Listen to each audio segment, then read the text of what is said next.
और हमारी सांत्वनाएं उन परिवारों के साथ हैं जिन्होंने अपने परिजनों को खो दिया है और जो इस हादसे में घायल हुए हैं।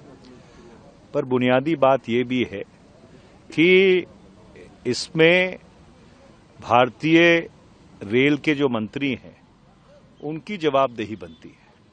निरंतर और लगातार भारत के में कहीं ना कहीं पे कोई ना कोई ऐसी रेल दुर्घटना होती रहती है जिसमें निर्दोष लोगों की जान जाती है और उसकी जवाबदेही कोई नहीं है, क्योंकि पिछले 2-3 वर्ष में ये देखा गया है कि बहुत बड़ी बड़ी घटनाएं हुई हैं।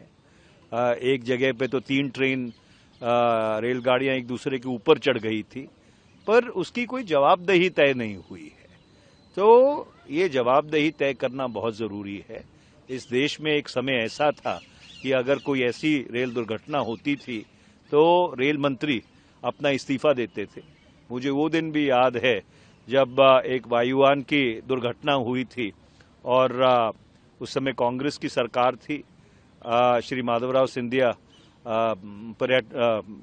सिविल एविएशन मंत्री थे और उन्होंने अपना इस्तीफा दिया था। तो एक नैतिक जिम्मेवारी लेते हुए उन्होंने अपना त्यागपत्र तत्कालीन प्रधानमंत्री को सौंपा था।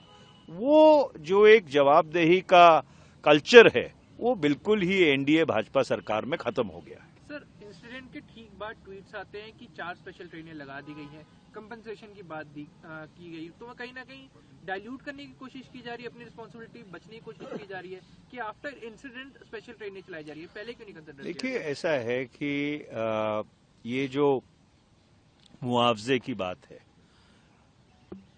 कोई भी मुआवजा, कितना भी मुआवजा, जो व्यक्ति जिसकी मृत्यु हो गई उसको वापस तो नहीं ला सकता।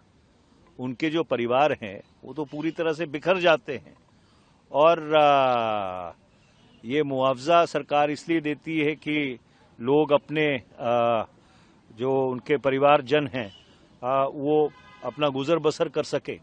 पर जो बुनियादी जवाबदेही है वो बुनियादी जवाबदेही तो तय होना बहुत जरूरी है।